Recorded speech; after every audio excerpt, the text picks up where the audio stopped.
खूपदा ना अत्यंत भारी गोष्ट वाटते जेव्हा एक सिनेमाचा ट्रेलर इतका कमाल कापला जातो. आणि इतका कमाल का कापला जातो माहिती आहे? कारण त्याच्यात रहस्य आहे, त्याच्यात काहीतरी न कळण्यासारखं आहे, त्याच्यात हे कळण्यासारखं आहे की बाबा आपल्याला जावंच लागेल आता सिनेमा बघायला आणि तुम्हाला जावंच लागणार आहे. या सिनेमाची टीम आता आपल्यासोबत. खूप खूप स्वागत आहे देवदत्त सर, खूप खूप स्वागत आहे वैष्णवी, खूप खूप स्वागत आहे राधा, खूप खूप स्वागत आहे संदीप सर, वेलकम. आणि सगळ्यात अगोदर कॉंग्रॅच्युलेशन म्हणून आपण प्रीतम भाई आज आले नाहीत म्हणून आपण तुमच्या टीमसाठी एकदा टाळ्या वाजवा. कारण आउटस्टँडिंग ट्रेलर ज्याला प्रत्येक इंटरव्ह्यूची सुरुवात अशीच होते कारण तो ट्रेलरच कमाल आहे. म्हणजे आता आम्ही त्याच्याबद्दल काही बोलू शकत नाही आणि आम्ही खूप वाट पाहत होतो संदीप सर की ना कधीतरी मराठी सिनेमाचा ट्रेलर असा कापला जावा ज्याच्यात रहस्य निर्माण होईल, ज्याच्यात लोकांना वाटेल की यार हा सिनेमा ना थिएटरवाला आहे, हा सिनेमा जाऊनच बघायचा. त्यामुळे पहिलं मी कौतुक करून घेतलं आणि हा इंटरव्ह्यू कौतुक सोहळा याचा आहे कारण हा सिनेमाच कौतुक आहे कारण वेगळं युनिव्हर्स होत आहे. सर सगळ्यात पहिल्यांदा let's start from Sandeep sir. देवा सर. सर काय सांगाल? अत्यंत महत्त्वाचा सिनेमा, एक वेगळं युनिव्हर्सच घेऊन तुम्ही येत आहे आणि युनिव्हर्सचं कौतुक आत्ता हे लोक करू लागलेत. वा वा वा. तुला सांगू का, तू म्हणालास आत्ता की अनेक मुलाखतींमधून हे म्हणत असतील, पण आमचा पहिला असा इंटरव्ह्यू आहे की ज्याची सुरुवात आमच्या ट्रेलरच्या कौतुकाने झाली आहे. बरोबर आहे ना? इतकं भरभरून कौतुक की ट्रेलर काय कापलाय आणि ट्रेलर बघून असं वाटतं की ह्या फिल्मला जायला पाहिजे. ह्याच्यासारखी मोठी कॉम्प्लिमेंट नाही आहे. आणि मला तेच महत्त्वाचं वाटतं की तुमच्या first impression is last impression असं म्हणतो ना आपण. किती भारी वाटते आपण अशा सिनेमाचा भाग आहोत त्या ट्रेलर इतका कमाल आहे आणि लोक इतकं रिस्पॉन्ड आत्तापासून करू लागलेत. खूप छान वाटतंय. म्हणजे जितके जण आमचं ट्रेलर बघायला आले होते, ट्रेलर लॉन्चला आले होते, म्हणजे माध्यम प्रतिनिधी असू देत, इन्फ्लुएन्सर असू देत, कुणीही, सगळ्यांची रिॲक्शन सारखी होती. म्हणजे इतक्या मोठ्या प्रमाणावर लोक एका गोष्टीच्या बाबतीत समान विचार करतायत ही दुर्मिळ घटना आहे आणि ती मला असं वाटतं आमच्या चित्रपटाच्या बाबतीत घडलेली आहे आणि ते आम्ही अनुभवतोय आता रोज. आम्ही प्रमोशनच्या निमित्ताने जिथे जिथे जातोय तिथे तिथे ट्रेलरबद्दल खूप कौतुकाने बोललं जात आहे किंवा लोकांमध्ये उत्साह आहे प्रचंड की 19 तारीख कधी येते आम्हाला पाहायची आहे. किंवा लोक हे म्हणतायत की किती छान तांत्रिक अंग सशक्त आहेत हे आम्हाला ट्रेलरवरून दिसतंय, BGM किती छान असणार आहे ह्याची कल्पना येते, किंवा किती खर्च केला आहे हे दिसतंय आम्हाला. आणि आता आम्हाला छान वाटतं की मराठीत हिंदीच्या तोडीचा किंवा टॉलिवूडच्या तोडीचा सिनेमा आपण करतोय, त्याचा लुक तसा करतोय किंवा आपल्याकडे हे देण्यासारखं आहे जे राहिलं होतं. आणि हे केवळ आत्ता घडणार नाहीये तर पुढची आस या चित्रपटाला आहे कारण पुढचं काहीतरी या चित्रपटात दडलेलं आहे. तर इतक्या सगळ्या भारी भारी प्रतिक्रियांमुळे खरं आम्ही खूप भारावलेलो आहोत आणि सगळ्यांचे खूप खूप आभार. देवा सर, इथे आल्यानंतर त्यांना आमचा बॅकड्रॉप आवडला ग्राफिकली, आम्हाला तुमच्या सिनेमाचं ग्राफिक्स प्रचंड आवडलं हे मला सांगावं लागेल. पण सांगा ना की आपण अशा सिनेमाचा भाग आहोत ज्याचं तांत्रिक अंग इतकं सशक्तपणे पेललेलं आहे, आपल्या अभिनयाला तोच जोड आहे आणि खऱ्या अर्थानं तेच समोर प्रेक्षकांचं आहे. किती आनंद होतोय?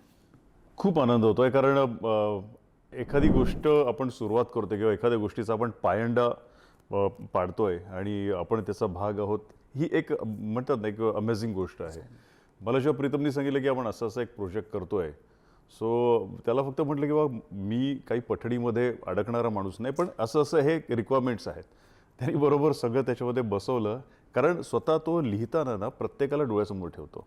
फॉर एक्झाम्पल समजा संदीप आहे तर संदीपला डोळ्यासमोर ठेवून त्याचं इनोसन्स ह्या सगळ्या गोष्टी टिकमार्क करत सगळ्या गोष्टी लिहिणार. प्राजक्ता आहे तर प्राजक्ताचा जो म्हणतात ना की तिचा एक मिरचीचा जो आहे ना तो सगळं लिहत बसणार. सो तसंच त्यांनी मला डोळ्यासमोर ठेवून त्यांनी तसंच ते लिहिलं.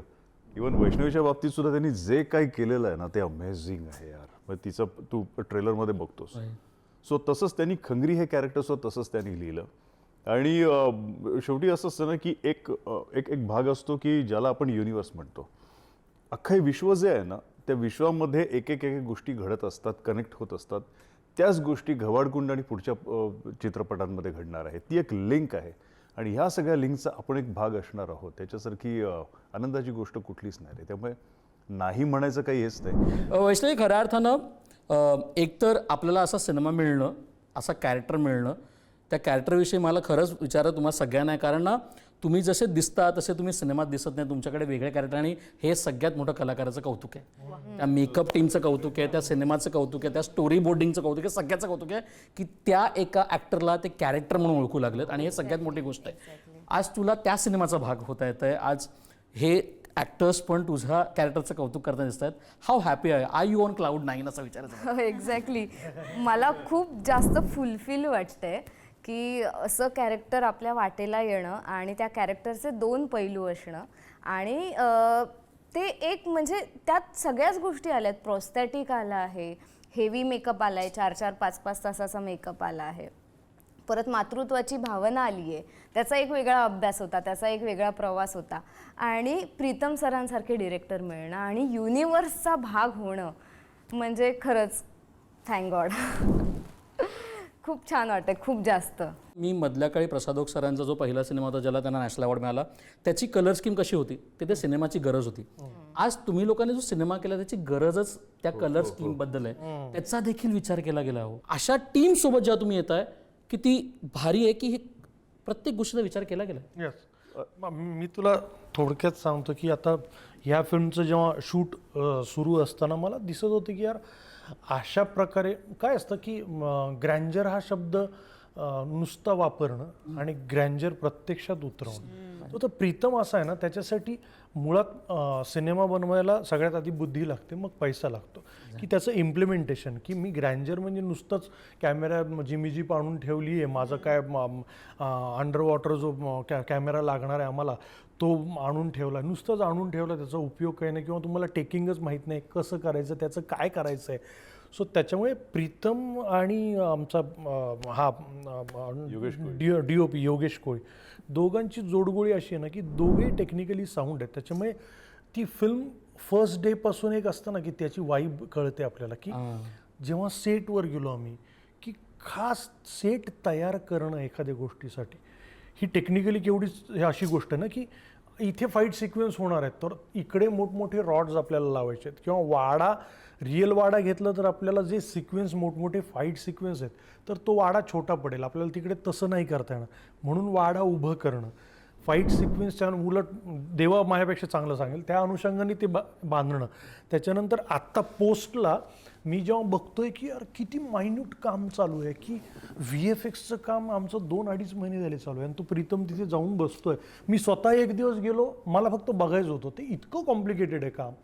DIचं काम, ते बारीक काम ज्याला म्हणतो तसं बारीक काम, DIचं काम जिथे सगळ्यात महागडा स्टुडिओ आहे, त्याचं नाव काय, अंधेरीचं स्टुडिओ आपलं अजय देवगण सरांचा NY स्टुडिओ, तिथे चालू आहे. तिथे आम्ही जाऊन बसतोय, बघतोय काय म्युझिक साऊंड BGMचं काम चालू आहे. म्हणजे नुसतं सिनेमा ग्रँजर म्हणजे एवढे कोटी टाकले, ह्याला ग्रँजर म्हणत नाहीत, तर जे आत्ता नवीन जी तंत्र आली आहेत ती त्या फिल्मला कॉम्प्लिमेंट करणं म्हणजे ग्रँजर असं मला वाटतं. तर आम्ही ही प्रोसेस थरोली एन्जॉय करतो. मी तर वेगवेगळ्या सगळ्या प्रकारचे सिनेमे केलेत, पण हा सिनेमा माझ्यासाठी त्या अर्थाने मोठा आहे आणि महत्त्वाचा आहे. देवा सर, खऱ्या अर्थानं ॲक्शन फार कमाल वाटते आणि ॲक्शन पण तुम्हाला त्या एराची आठवण करून देत आहे. हाऊ वॉज इट, प्लीज सांगा मला. ॲक्च्युली तू म्हणतोस ना की ते सगळं जे दिसायला आत्ता चांगलं दिसतं, पण श्रेयस जेव्हा मी पहिले 2-3 दिवस ना चाचपडत होतो रे, कारण जी त्या कुंडामधली कथा आहे ते घबाड खाली आहे, त्यासाठी त्या कुंडामध्ये जायचं आहे आणि ते म्हणजे पूर्ण अंधार आहे सगळं त्या तिकडे, प्लस त्याचे लिमिटेशन्स, ही खूप मोठी अशी असं सुद्धा ते कुंड नाही आहे. सो सुरुवातीला ना मी काय संदीप की आम्ही कुठलाही शॉट झाला की पहिले मॉनिटर बघतो की काय कसं. सो आम्ही जवळपास 2-3 दिवस मॉनिटरवर ना आम्ही डिस्टर्बच होतो सगळेच, अलॉंग विथ DOP, कारण आम्हाला हवा तो इंटेन्सिटी मिळत नव्हती. ऑफकोर्स DI नंतर जे चेंजेस होतील ते डोक्यात ठेवून, सो एवढं टेन्शन त्याच्यामध्ये. आणि नंतर मग त्यांनी काही लाईट्स आणि याच्यामध्ये बरेच चेंजेस केल्यानंतर आम्हाला 3ऱ्या-4थ्या दिवशी आम्हाला तो सूर मिळाला की हा ते असं दिसणार आहे. सो जे समोर दिसतं त्याच्या अगोदर जे बेसिक्स ज्या गोष्टी आहेत ना त्या गोष्टी क्रिएट करायलाच ना खूप मेहनत घ्यायला लागत होती रे. सो नंतर त्याच्यामध्ये VFXचे लेअर आले, त्याच्यामध्ये नंतर हायलाईट्सचे लेअर आले, सगळे केल्यानंतर मग जे काय आता चांगलं चित्र दिसतंय ते आत्ता सुद्धा प्रीतम VFXचे करेक्शन करतोय. सो कंटिन्यू ही प्रोसेस चालू असते रे, आणि ती प्रोसेस चालू असताना अजून एक नवीन गोष्टी आपल्या लक्षात येत राहतात. सो हे जे सगळं जे काही आहे ते बस 19 जूनला थिएटरमध्ये तुम्हाला ही सगळी मेहनत बघायला मिळणार. मेहनतीवरून मला फक्त थिएटर, मेहनतीवरून आठवलं की यांची जी पर्सनॅलिटी दिसते आपल्याला टीजर ट्रेलरमध्ये किंवा इथे पण पोस्टरमध्ये, तर एक किस्सा सांगते सेटवरचा. म्हणजे जेव्हा सीन वगैरे लागायचा आणि यांना बोलवण्यासाठी व्हॅनिटीमध्ये जायचे एडी लोक, तर ते नसायचे तिथे व्हॅनिटीमध्ये. मग कुठे गेलेत तर ते सेटच्या कुठल्या तरी कॉर्नरमध्ये लाईटचे रॉड घेऊन एक्सरसाइज करत असायचे की सीनमध्ये त्यांची बॉडी तशी दिसली पाहिजे जी एक्सपेक्टेड आहे आणि रात्री 3:30ला पण करायचं ते. आणि पहाटे 5ला पण करायचं ते. जेवायचे नाहीत ते. आता माझ्याकडे आला तो नाही नाही खरं आहे. जेव्हा आपली ताकद एक 1:30 शिफ्टला संपायला लागते ना, तेव्हा सुद्धा हा माणूस असं कुठेतरी आमचा आता चहा घेऊयात का, खाऊयात का, काहीतरी मन रमवूयात का, तेव्हा हा हो, म्हणजे त्याच्या मसलला मी लिटरली पहाटे 2:30-3ला असं होताना बघितलंय. मसल्स असे हे करतात. अरे मेहनत आहे. पण आता वैष्णवी, खऱ्या अर्थानं आपल्याला it is always a learning right for कलाकारांसाठी. म्हणजे सगळेच कलाकार म्हणतात की आपण कितीही अभ्यास किंवा थिएट्रिकल नॉलेज आपल्याला असो किंवा काही असो, पण तिथं गेल्यानंतर समोरासमोर जेव्हा आपण बघतो त्या अनेक गोष्टी शिकायला मिळतात. तुझ्यासमोर आज इतके हे कलाकार भारी होते, मग तुझ्यासाठी ते actually it is the learning on film. म्हणजे शशांक सर तिकडे जे आम्ही बघितलं, शशांक सर नाही दिसत आहे एवढ्या आम्ही हैराण झालोय. कसलं भारी माणूस होतो, म्हणजे किती भारी. आणि आम्ही हैराण झालो म्हणजे मला तर का म्हणते आज आले, मला खूप बोलायचं त्यांची. पण ते ट्रेलर मध्ये तो असं करतो ना, हे असा दोन्ही हात. आणि ते बाप. आणि तुला किती शिकायला मिळालं प्लीज मला सांग. या संपूर्ण सिनेमाचा प्रोसेस तुझ्यासाठी लर्निंग होता का, and was it fun learning? Learning तर होतं. आमचा संदीप सरांचा आणि माझा एक सीन आहे एकत्र, पण मला त्यांच्याकडून ना ते खूप जास्त डिटेल शोधतात कॅरेक्टरमध्ये. म्हणजे जसं अल्लाड पल्लाडच्या दिल्यामध्ये त्यांचं ते काय मला आता नीट नाही करता येणार, होय ते काढलेलं आणि ते जे हिट झालेलं. आणि आता जो दिल्या आहे त्यांना कॉमेडी करायला परमिशन नव्हती. कंट्रोल त्यांचं नेचर आहे, ते त्यांना कंट्रोल करावं लागत होतं. त्याला दाबण्यासाठीच ही फिल्म निर्माण केली. तू दोन्हीकडनं बोलतेस आमच्या संदीपला ग. वा वा.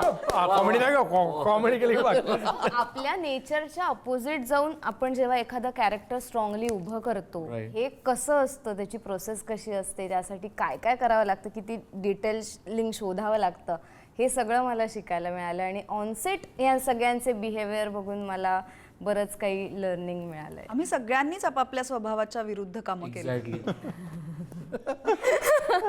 प्लीज बोला. हे खरं आहे. माझ्यासारख्या साध्या बाईने अशी भूमिका करणं फार कठीण शक्यच होतं. नाही. मला फार मानसिक एक ताकद गोळा करायला लागली. मी सांगू शकतो ना ते प्रीतमनी कास्टिंग करताना प्लीज तुम्ही परिषद बाय युअर परमिशन. दुष्ट आहात तुम्ही, हो सांगा. सांग. सो प्रीतम हसून प्लीज. प्रीतम जेव्हा कास्टिंग करत होता ना, तेव्हा त्यांनी ठरवलं की बाबा मालकीण कशी असावी, तर एक लहानशी असावी, 18-19 वर्षाची अशी असावी मालकीण होती. त्याच्यानंतर दिल्या कसा असा, दिल्या म्हणजे एक इनोसन्स. आपण भले, आपली फॅमिली भलं, आणि माझ्याकडे 4 पैसे मला भरपूर आहेत, मला बाकी काही नको. सो त्या ह्याच्यामध्ये एकदम प्रामाणिक अशा ह्याच्यामध्ये. सो तसं त्याने रेखाटलं. खंगरी म्हणजे लाईक वॉरियर असायला पाहिजे तो, की त्याच्यामध्ये एक हात मारला की 10 जण पडतील वगैरे, असं तो ताकदवान. आणि दिल्याची बायको सोनी कशी असावी, तर जी बायको अशी नसावी अशी ती असावी. तो म्हणला बायको अशी असू नये, बायको अशी असू नये. तो म्हणे की मग काय, मी प्राजक्ताला विचारलं की अरे म्हणलं हे काय हे तुमचं कौतुकच आहे. प्रेक्षकांना माहिती साधी बोळी. नाही पण फ्रेशियस खरं सांगतो, शी इज अमेझिंग, अमेझिंग. आणि तिचा परफॉर्मन्स, तिचा लिटरली यांचा परफॉर्मन्स बघताना ना आपण आर्टिस्ट हे विसरतो आणि ऑडियन्स म्हणूनच. फॉर एक्झाम्पल मी म्हणतो ना, मी नेहमी प्रत्येक ह्याच्यामध्ये म्हणजे समजा 10 इंटरव्ह्यू झाले असेल ना, तर 8 इंटरव्ह्यूमध्ये तर की मी हे बोललेलं असेल की तुम्हाला सांगतो सगळ्यांना की जेव्हा तुम्ही 19 जूनला आपला घबाडकुंड चित्रपट जेव्हा प्रदर्शित होईल आणि जेव्हा तुम्ही थिएटरमध्ये जाल, तेव्हा हा एक सीन नक्की बघा. तुम्हाला हॉरर बघितल्यावर तुम्हाला भीती वाटेल, तुम्हाला कॉमेडी असल्यावर तुम्हाला हसायला येईल, ॲक्शन वगैरे बघेल तुम्ही, ॲड्रेनलिन तुमचं वाढेल वगैरे. पण जेव्हा तुम्ही आमच्या दिल्याचा संदीपचा एक शॉट तो शॉट बघाल ना, तर खरंच तुमच्या ह्या कडा ओला होणारच. एवढा तुम्हाला नेहमी जेव्हा मी त्या स्क्रीनिंग किंवा मी चेकिंगसाठी बघितलं ना, तेव्हा त्याचा तो शॉट आहे ना तो, आणि संदीप तो असा स्वतःहून आलाय ना रे, काही प्रिपेअर नव्हतं ना. ऐन वेळेस त्या मुलीनी, लहान मुलीनी ते रिॲक्शन दिल्यामुळे ती इम्प्रॉम्प्ट तू नको सांगूस. मला सांगायचं जाऊन बघावं लागेल सिनेमा त्यासाठी. पण ना, जेव्हा आपण आता शेवटाकडे इंटरव्ह्यूच्या आलोय, मला खूपदा असं वाटतं ना, जे संदीप सरांनी मध्ये एक उल्लेख केला की ना, आपला रोल किती मोठा आहे, किती लहान आहे, त्या गोष्टीचा आता कोणी विचार करत नाही जर आपला कॅरेक्टर चांगला असेल तर. अगदी. मला हा बदल मागच्या अनेक वर्षात जाणवायला लागलाय. त्याचं कारण का, तुम्ही मल्टीस्टारर सिनेमात काम केलं, हे पण मल्टीस्टारर सिनेमा आहे. त्याचं कौतुक या सिनेमांचं असं होतं की प्रत्येकाचा तो सिनेमा आहे. तो सिनेमा फक्त तुमचा नाही आहे, तो सिनेमा फक्त तुमचा नाही आहे, तो सगळ्यांचा सिनेमा मिळून एक सिनेमा होतो. आता तो एक समज जो कलाकाराचा होता की प्रोटॅगनिस्ट तो संपलाय का कलाकारांसाठी? कलाकारांसाठी कॅरेक्टर हाच त्याचा प्रोटॅगनिस्ट आहे का, असं वाटतं का? Prajakta, let's start with me. आम्ही तर कुर्र कॅरेक्टर आर्टिस्ट आहोत रे. राईट. म्हणजे संदीप काय, मी काय, आम्ही आलो तेव्हापासून आम्ही चरित्र अभिनेते किंवा अभिनेत्री या प्रकारातच मोडणारे आहोत. पण या गोष्टीचं मला कायम कौतुक वाटतं की यामुळेच आम्हाला अनेक व्यक्तिरेखा साकारायला मिळाल्या. आम्हाला वयाचं बंधन नव्हतं कधीच. आम्ही कसे दिसू याची आम्हाला पर्वा नव्हती. म्हणजे ते नव्हतं की असं आपण बरं दिसतोय ना, आपली लिपस्टिक बरोबर लागली आहे ना, आपण छान दिसतोय ना, हे कधीच नव्हतं. कारण आमच्या दृष्टीने कायमच व्यक्तिरेखा महत्त्वाची होती. तर मला तर खूप छान वाटतं या पद्धतीत इतकी वर्ष काम करून आणि इतक्या प्रकारच्या व्यक्तिरेखा करायला मिळाल्यात. आणि आता आपल्यासाठी व्यक्तिरेखा लिहिल्या जात आहेत, इथपर्यंत आम्ही पोहोचलोय. म्हणजे मिळेल त्या व्यक्तिरेखा करायच्या, कारण आपलं इथे कोणी नाहीये आणि आपलं तेच आहे दाखवण्याचं साधन की हे मी बरं करते म्हणून पुढचं काम मिळणार आहे. इथपासून सुरू झालेला प्रवास आता आपल्यासाठी व्यक्तिरेखा लिहिल्या जात आहेत. आणि असं बोललं जातं खूप मोठं वाक्य आहे, खूप मोठं. खूप छान, खूप छान. की ह्यांना घ्या, हा मला बाकी माहित नाही. हे निर्माता, हे दिग्दर्शकाने किंवा लेखकाने आपल्यासाठी सांगणं, इथपर्यंत आम्ही येऊन पोहोचलोय. पण यामागे अनेक वर्ष आहेत, यामागे संयम आहे, यामागे चिकाटी आहे, यामागे थांबण्याची तयारी आहे, यामागे जे आलंय ते छान करण्याची प्रवृत्ती आहे. ते साजरं केलंय म्हणून आज हे साजरं करायला आता काय आता थांबायचं नाही. तुला थांबण्याची प्रवृत्ती नाही, पण आता थांबायचं नाही. संदीप सर, सगळं संपलंय का? नवीन कलाकार पण तोच विचार करतो का की कॅरेक्टर चांगलं पाहिजे भाई? म्हणजे आता काय व्यक्तीप्रमाणे ते खरं तर बदलतं. मला हे जर असं होत असेल तर मला प्रेक्षकांना थँक्यू म्हणायचं आहे की तुम्ही आमच्या ठहरावासोबत तुम्ही सुद्धा प्रेक्षक म्हणून ठहराव घेताय, तर ती खूप चांगली गोष्ट आहे. आजच्या 30 सेकंद 15 सेकंदच्या स्क्रोलिंगच्या काळामध्ये तुम्हाला 2-2.5 तासाचं नाटक बघावंसं वाटतं, 2.5-3 तासाचा चित्रपट बघावा असं वाटतो. सो तुम्हाला थँक्यू की तुम्ही आमच्यासोबतच, म्हणजे प्रेक्षक ग्रो होतोय, पॅरलली आम्हीसुद्धा त्याप्रमाणे ग्रो होतोय. आणि मला नेहमी असं वाटतं की प्राजक्ता आणि आम्ही जवळपास 20 वर्ष तिला झाली, साधारण 25-1 वर्षापासून मी काम करतोय. आम्ही घडले बिघडलेपासून एकत्र काम करतो. सो मला असं वाटतं की 40शी नंतर, 40शीपर्यंत, कुठलाही ॲक्टर 40शी नंतरच बहरतो आणि 40शीपर्यंत त्याला काम नसावं, त्याच्या हातातून काम जावं, दुसऱ्याचं काम चांगलं व्हावं, त्याला पुरस्कार मिळू नये, तो घरी बसावा, त्याचा अपमान व्हावा, कारण अपमान झाल्याशिवाय तुम्हाला मान मिळत नाही. म्हणून 40शी नंतर नट, आता समजा हेच कॅरेक्टर मला 35शीला मिळालं असतं तर मी पोरगेला वाटलो असतो. आता जेव्हा मी दिल्या साकारतोय तेव्हा मला फक्त ॲक्टिंग हा एकच फॅक्टर माहिती नाही आहे. मला टाईम की वेळ, खर्च किती आहे, सिनेमा काय, जॉनर काय, किती, मला काही सजेस्ट करायचं आहे का डिरेक्टरला, हे सगळं मी काम करून करून करून मुरले पण येतं ना, लोणचं असं मुरतं ना, तसं मुरल्यानंतर मग ॲक्टर बहरतो 40शी नंतर. आणि मग तो जोपर्यंत जिवंत आहे तोपर्यंत त्याच्याकडे काम आहे. आणि मग तुमच्यातले इन्सिक्युरिटीज पण जातात. कारण आत्ता आम्ही काम करताना आम्ही एकमेकांचं इतकं कौतुक करतो आणि ते दाखवण्यासाठी नाहीये, ते मनापासून येतं. वाटतं की अरे ह्याचा फिटनेस किती मस्त आहे ना, ह्याची सहजता किती मस्त आहे ना, ह्याचं टायमिंग किती मस्त आहे ना, हे किती गोड दिसते ना स्क्रीनवर. हे आपोआप येतं कारण इन्सिक्युरिटीज गेल्यात आता. आता माहिती आहे की आपल्यासाठी जे काम असणार आहे ते आपल्यापर्यंत येणार आहे. राईट स्टार आणि ऍक्टर मध्ये फरक कसा आहे? राईट. की समजा ऋतिक रोशन आहे, तो आल्यापासूनच त्यांनी चांगली कामं केली, पण दिसायला सुद्धा तो सुंदर दिसतो ना. ऍक्टर फरक असा आहे की ऍक्टर कामानी सुंदर दिसायला लागतो. Of course yes. माझा जर 25 वर्षापूर्वीचा फोटो बघितला तर मला स्टुडिओ सिक्युरिटीवाल्यांनीच हाकलून दिलं असतं बाहेर. तसा जरा चप्पल बिप्पल पिशवी असा. पण आता जे दिसतंय ते कदाचित काम असेल, इन्फॉर्मेशन नॉलेज जे मिळवलंय ते रंगभूमीवरचं काम, त्याच्यामुळे ते कामाने जो काही देखणा दिसतोय मी, तो कामाने दिसतोय. मी जर दिसत असेल तर ग्रेट दिसत आहे सर यांचे.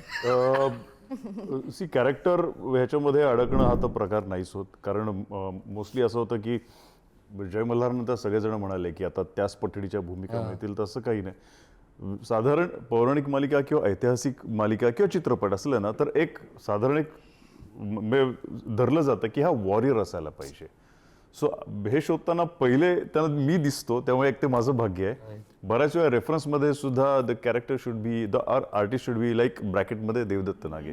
सो ते मला काही मेसेज सुद्धा पाठवले आहेत त्या ऑडिशनच्या, आणि ते बरे वाटतात. जेव्हा मी हे करताना मला पहिला जेव्हा टॉलिवूडचा कॉल आला प्रशांत वर्माकडनं, हनुमान डिरेक्टर, सो ते म्हणाले की sir this is like anti hero. म्हटलं मी पॉझिटिव्हच भूमिका करतोय ना. सो त्याला म्हटलं I am just doing only positive characters. So मला sir this is like anti hero, it's not a villain, it's anti hero.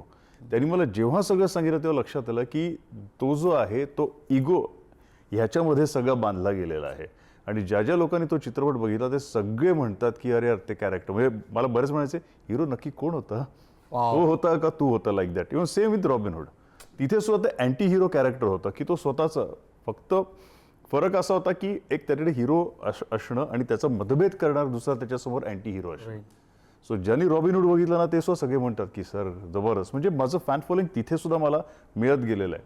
सांगायचा मुद्दा हा की कॅरेक्टरमध्ये अडकणं न अडकणं हा अपार्ट, पण तुम्ही तो कॅरेक्टर ते कसं फुलवताय हे फार महत्वाचं आहे. माझा एक्सपिरियन्स सांगायचा झाला तर सगळ्यात सुरुवातीला मी वेब सिरीज केलेली, त्यात मी लीड होते. त्यानंतर देव माणूसमधून माझं टेलिव्हिजनमध्ये पदार्पण झालं. तर तिथे माझं कास्टिंग झालं. तिथे स्टोरी लीड म्हणून कास्टिंग व्हायची, नवीन नवीन मुली यायचा, असा तो सिक्वेन्स आहे त्या स्टोरीचा. सो तिथे ते 2.5 महिन्याचा तो ट्रॅक होता. त्यानंतर तू चाल पुढे आली, दीपा परबची मुलगी होते, तिथे पॅरलल लीड होते. त्यानंतरच्या 2 सिरियल आल्या, त्या मी लीड म्हणून केल्या. पण माझ्या डोक्यात एक होतं की आपण हिरो किंवा हिरोईनपेक्षा आपण ॲक्टर आणि ॲक्ट्रेस आहोत, हे जास्त महत्त्वाचं आहे. कारण त्यांनाच ऑप्शन्स असतो सगळे रोल करण्याचा, कुठल्याही पात्रात फिट बसण्याचा आणि त्या गोष्टी साकारण्याचा आणि लोकांपर्यंत पोहोचवण्याचा. सो जेव्हा या फिल्मसाठी कॉल आला मला आणि कॅरेक्टर सांगितलं गेलं, तेव्हा मला एक रिअलाईज झालं की हे खूप भन्नाट आहे. जर हे मी करते आहे तर हे मला खूप काही देऊन जाणार आहे. कारण ह्या कॅरेक्टरची जर्नी खूपच वेगळी आहे. कारण मला बऱ्याच गोष्टींचा वेगळ्या पद्धतीने अभ्यास करावा लागला. म्हणजे मला हे सांगायला आवडेल की जर माझ्या यशामागे जिचे कष्ट आहेत, माझ्या हास्यामागे जिचा त्याग आहे, जर अशी काही अनमोल भेट मला मिळाली तर ती माझी आई आहे. आणि त्या आईची भूमिका साकारायला मला घबाडकुंड बोलवतंय तर मी का नाही म्हणावं. सो आईची भावना जगता आली आणि प्रत्यक्षात ती भावना मी अजून जगले नाही आहे. तर ती काय असते, ते लेबर पेन काय असतं, ते वॉटर ब्रेक काय असतं, किंवा ती त्यावेळी काय फील करत असते, तिला काय वाटत असतं, किंवा त्यावेळी जर तिच्यावर एखादं संकट येतंय तर ती किती स्ट्रॉंगली ते फेस करते, ती तिच्या बाळाला वाचवण्यासाठी काय काय करू शकते आणि तिच्यात किती ताकद आहे, यावरून पुढे सगळी गोष्ट फिरते. सो ह्या सगळ्याचा अभ्यास करण्यासाठी मला डॉक्टरांशी सुद्धा बोलावं लागलं. सो खूप वेगळी जर्नी होती आणि खूप छान जर्नी होती. त्यामुळे मला असं वाटतं ॲक्टर किंवा ॲक्ट्रेस म्हणून आपण डोक्याने खूप ओपन असावं की अमुक अमुक भूमिका आहे ना, त्याच्यात मोल्ड होता आलं पाहिजे. आणि तुम्ही खूप चांगले सगळे मोल्ड झाले आहात. खूप खूप धन्यवाद. आज इकडे आल्याबद्दल आणि आज आमच्याशी गप्पा मारल्याबद्दल. आता प्रेक्षक तुमच्याकडे आहे the ball is in your court. त्याचं कारण असं की हा सिनेमा सिनेमागृहात येतोय, त्यामुळे तुम्हाला पाहावंच लागेल. कारण तुम्ही सगळ्यांनी ट्रेलर पाहिला, आपण सगळ्यांनी कौतुक केलं आहे. ते कौतुक जर तुम्हाला खऱ्या अर्थानं बघायचं असेल, हे आहे तरी काय, हे आम्ही कोणी सांगणार नाही तुम्हाला. त्यासाठी सिनेमागृहात जा, पिक्चर बघा. कारण तुम्ही जेव्हा पिक्चर सिनेमागृहात जाऊन बघता तेव्हा कलाकारांचा आनंद काहीतरी वेगळा असतो. Thank you so much. थँक्यू. आदरा पुढारी. धन्यवाद. वा वा वा.